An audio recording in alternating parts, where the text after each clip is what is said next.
This video will show you why the Steam CD key is not showing on the new interface. So if you can find your CD key on your new Steam interface, here's why and what to do. Steam has updated its interface, and in some cases, the CD key option no longer shows for certain games. This usually happens, it's because the game is no longer requires a CD key, or it uses your Steam ID to activate automatically.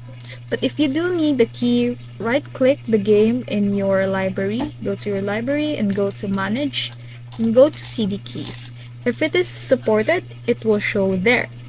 But if it's no option showing, that means the developer disabled it, or the key was already redeemed on first launch.